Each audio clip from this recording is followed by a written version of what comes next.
Ils ont continué à me harceler jusqu'à mes 18 ans. Mais au-delà de ça, j'aimerais savoir comment ils vont en fait. Parce que pour faire ça, ça veut vraiment dire qu'ils allaient mal. Quel message de paix, bravo à toi pour ta maturité. Et donc oui, je suis en mission justement pour promouvoir la santé mentale des jeunes. Et moi, c'est mon sourire justement qui me donne envie de vivre chaque matin. Il ressemble à quoi ce sourire?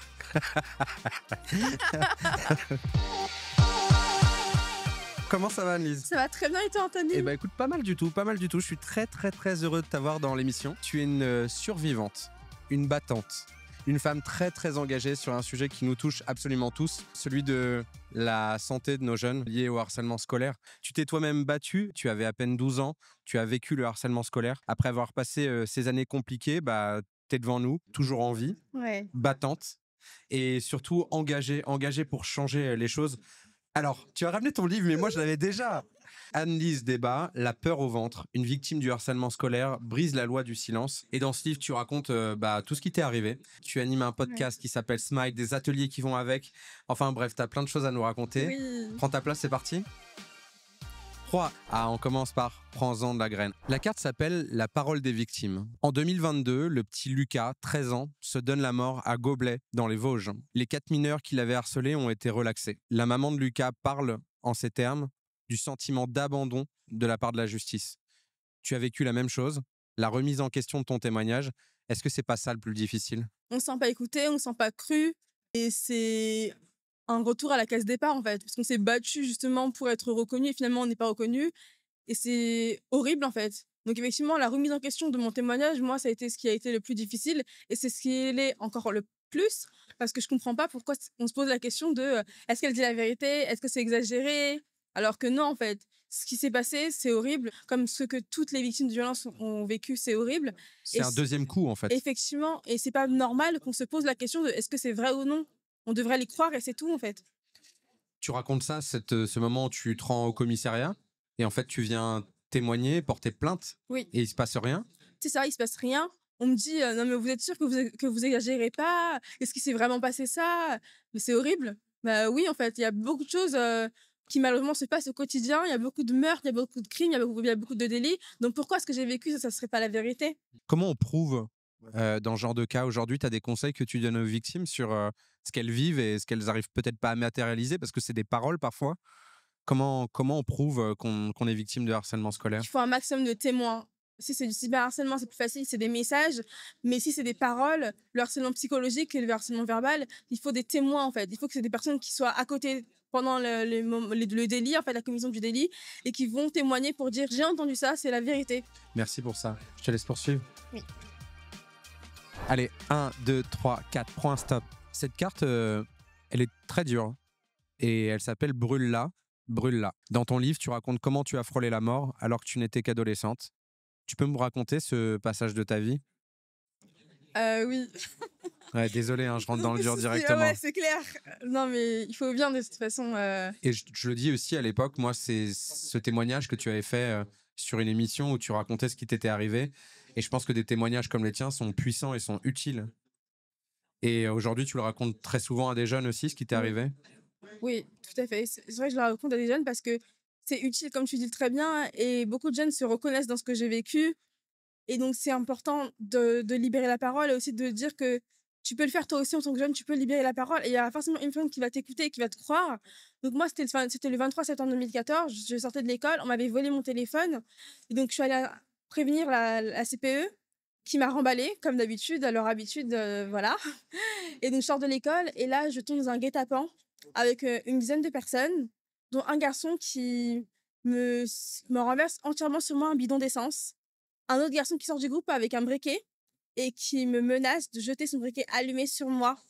Et donc là, à ce moment-là, je suis tétanisée parce que je vois cette flamme qui va me brûler vive, en fait. J'avais peur, mais je voulais partir, mais d'un autre côté, j'étais paralysée, donc je ne pouvais pas bouger. Donc malheureusement, j'ai subi cette agression et je me suis vue mourir, en fait. Comment tu fais aujourd'hui pour te reconstruire? Ça a été quoi ton arme pour te reconstruire? Ma plus grande arme, je pense que c'était moi-même, en fait, la petite fille, qui était dans ma tête, qui se disait qui me disait de me battre, qui me disait: «Anise, tu peux pas les laisser gagner encore une fois, tu peux pas te suicider, tu peux pas abandonner». Non, j'ai cru en moi, je suis allée voir des psychologues, ça m'a coûté vraiment ma santé mentale, malheureusement, cette agression. Donc, je suis allée voir plusieurs psychologues jusqu'à trouver le bon. Là, je suis suivie par un bon psychologue. J'ai pris beaucoup de médicaments. Ça m'a pas forcément aidé. Maintenant, j'ai un bon traitement donc, qui m'aide vraiment. Et surtout, j'ai pu compter sur mes passions. Donc, l'écriture, le handball et l'aide des autres. C'est-à-dire que aider mon prochain, ça m'a vraiment aidé moi-même à me reconstruire. Et ta maman aussi? Bien évidemment, ma mère était là. Ça a été extrêmement compliqué pour elle de s'avouer à elle-même que sa fille était harcelée, que sa fille avait été agressée. Mais bon, avec ma sœur, elles ont tout fait pour être là pour moi, pour me soutenir. Tu avais déjà un mental d'acier quand même. On lit dans ton livre que tu étais sportive, bonne élève, engagée, plutôt leader en fait. Ouais, Et pourtant, on a réussi à te traîner dans la boue. tout à fait. Qu'est-ce qu'il en est pour les personnes qui sont moins fortes? C'est encore plus difficile, je pense. Et malheureusement, quand on a des vulnérabilités, c'est ça qui fait qu'on est attaqué pour nos vulnérabilités. Et pour les personnes qui sont moins fortes, ça doit être horrible, en fait. Parce que moi, je me dis, j'étais justement une leader, on a réussi à me faire autant de mal. Alors pour les personnes qui ont moins de mental, je n'imagine même pas la douleur que ça doit être, en fait. Qu'est-ce qui t'a décidé à en parler publiquement? Soit je me suicidais, littéralement, soit je passais à l'action à mon tour. Donc à mes 15 ans, je me suis dit, Annelise, maintenant c'est à toi d'agir. Et à mes 18 ans, je me suis dit qu'il était temps de libérer la parole publiquement pour aider d'autres victimes de violences à libérer la parole à leur tour. Je te laisse poursuivre et jeter le dé à nouveau. 6. 1, 2, 3, 4, 5, 6. Prends un stop de nouveau. 23 ans et toujours en vie. C'est ce que tu as dit dans une story. Moi, ça m'a énormément touché. On a l'impression que ça a été ces dernières années une reconstruction et aussi que tu t'es accroché à la vie. Ouais. Et aujourd'hui, à chaque fois qu'on croise Annelise, on sait qu'on va voir son grand sourire, là, Merci. comme celui que je vois actuellement. Ce sourire, c'est ce qui te caractérise le plus à présent. Oui, D'ailleurs, c'est même le nom que tu as donné à ton podcast, Oui. Smile. oui. C'est vraiment ce qui me caractérise le plus et le mieux parce que je pense qu'on a tous et toutes une part de nous qui est morte le jour où justement on a été agressé, le jour où on a été violenté. Et moi, je pense que c'est malheureusement le jour où j'ai été agressée, je suis morte ce jour-là, en fait. Et je me suis dit qu'il fallait absolument que je trouve quelque chose qui me caractérise pour justement rebondir, me relever et à nouveau aimer la vie. Et moi, c'est mon sourire justement qui me donne envie de vivre chaque matin, en fait. Il ressemble à quoi ce sourire? Merci, merci. Sourire à la toi. vie, c'est peut-être la meilleure réponse à tous tes agresseurs de l'époque. Mais tellement, C'est des gens tellement. que tu as recroisés. Alors, ils ont continué à me harceler jusqu'à mes 18 ans. Waouh. Du coup, ça a duré vraiment très, très longtemps, 7 ans. Et je les ai plus jamais revus depuis que j'ai quitté Paris, en fait. 18 ans, c'est plus l'adolescence. Bah non, Donc ça veut dire qu'on a affaire à des gens complètement tarés, là. tout à fait. Et aujourd'hui, tu as envie de leur faire passer un mot. Moi, ce que j'aimerais leur faire comprendre aujourd'hui, c'est qu'il y a eu des conséquences et qu'il y a encore des conséquences à ce qu'ils m'ont fait. Mais au-delà de ça, j'aimerais savoir comment ils vont, en fait. Parce que pour faire ça, c'est vrai, ça veut vraiment dire qu'ils allaient mal et qu'ils continuent à aller mal. Et moi, j'aimerais, pas forcément moi, mais que quelqu'un leur tourne la main pour qu'ils puissent recevoir de l'aide. L'aide que moi, j'aurais dû recevoir plus tôt, mais que eux également, ils auraient dû recevoir plus tôt pour ne pas aller aussi loin, malheureusement. Quel message de paix. Bravo à toi hein, pour ta maturité. Tu as 23 ans tout juste. Merci. Annelise, on continue? Oui. Allez, c'est parti. Un coup de boost pour continuer. Sourire. Tu es la fille que je connais qui a le sourire le plus solaire et le plus éclatant de France. Waouh. C'est un compliment incroyable, ça. Merci. Tu vois, on continue. Tu puisses d'où cette force aujourd'hui? Je dirais que c'est ma famille. Ma mère, cette femme vraiment incroyable, qui nous a élevés toutes seules avec ma grande sœur, qui a tout donné littéralement pour justement qu'on ait une bonne éducation, pour qu'on reçoive de l'amour, pour qu'on réussisse à l'école, pour qu'on réussisse dans notre vie. Je pense que justement, c'est elle ma plus grande force, c'est de me dire que ma mère, elle a fait tout ça toute seule et qu'elle a réussi. Alors moi aussi, je peux le faire, pas forcément toute seule, parce que maintenant, dans une génération où on peut demander de l'aide, mais avec l'aide des autres, je peux faire des choses aussi géniales que ma mère a réussi à faire toute seule, quoi. On aime Madame Débat. On continue? Oui. Allez, la carte s'appelle 3018. Un numéro utile? Oui, Pourquoi? parce que c'est le numéro d'aide en cas de harcèlement et de cyberharcèlement. Moi, malheureusement, il n'existait pas quand j'étais victime de harcèlement. Ça aurait été le numéro qui m'aurait vraiment aidé s'il était déjà en application quand j'étais harcelée. Et plus tard, malheureusement, quand il a été mis en ligne, moi, je le connaissais pas. On m'a pas fait de prévention là-dessus. Alors justement, ce que j'ai envie de dire aux jeunes, c'est que n'hésitez surtout pas à appeler le 32 si vous êtes victime de harcèlement ou de cyberharcèlement, ou bien si vous êtes témoin. Parce que ce numéro-là, il y a des écoutants et des écoutantes, des psychologues qui vont vous écouter, qui vont prendre en considération votre parole et qui vont vous aider surtout. Et c'est vraiment ce qu'on recherche, de l'aide.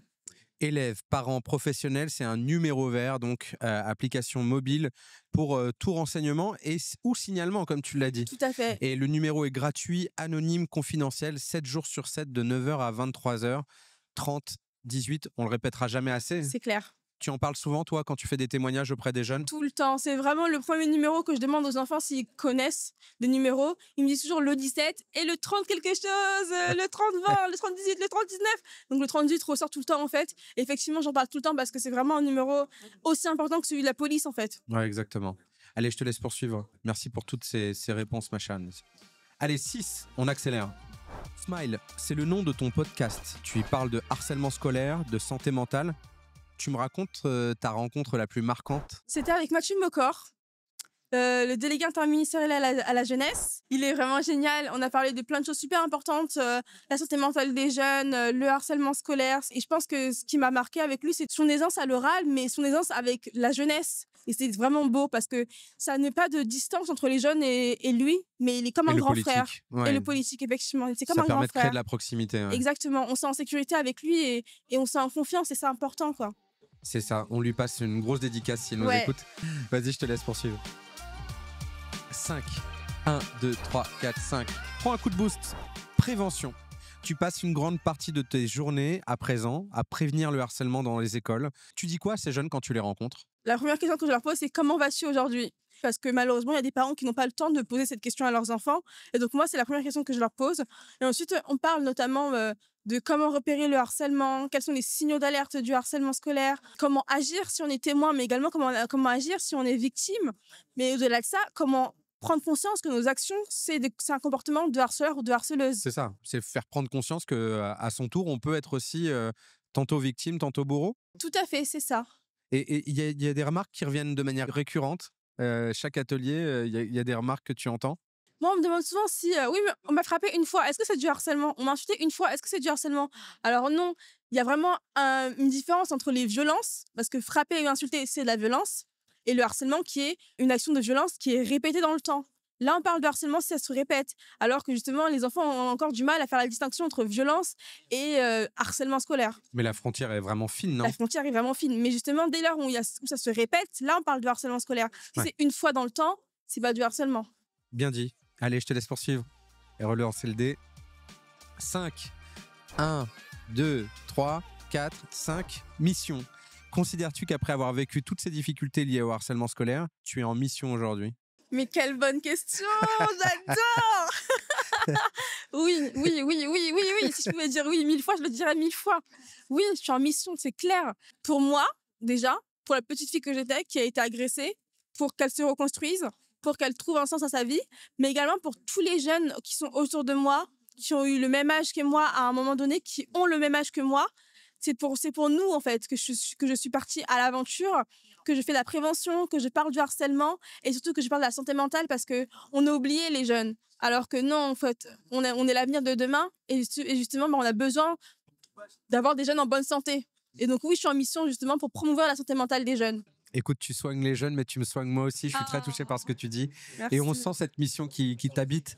On voit à quel point ça te tient à cœur et à quel point, finalement, cette partie peut-être compliquée, tragique de ta vie, elle a permis de créer la Annelise d'aujourd'hui qui est vent debout, le poing levé et qui est prêt peut-être à aider plein de jeunes à éviter de vivre ce que tu as vécu. Tellement. Pour ça, merci pour tous ces jeunes et merci pour tout ce que tu fais. On en fait une petite dernière? Allez, c'est parti.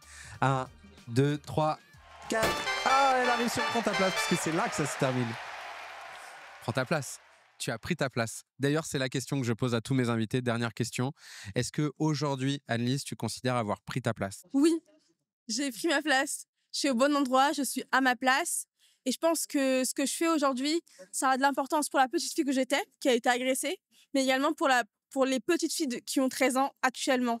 Et donc, je pense que je suis un modèle, en fait, pour plein de petites filles, pour plein de petits garçons, et même pour des adultes. Et c'est vraiment ce que je recherche. Donner de l'espoir, donner de l'amour, donner envie de vivre et moi-même me prouver à moi-même que j'ai ma place sur Terre, ici, et que je peux vivre sans vivre de violence au quotidien, quoi.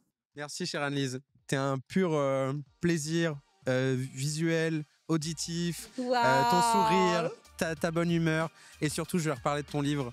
parce que ça peut permettre à plein de jeunes de prendre conscience, ou parents parfois qui se sentent seuls ou isolés.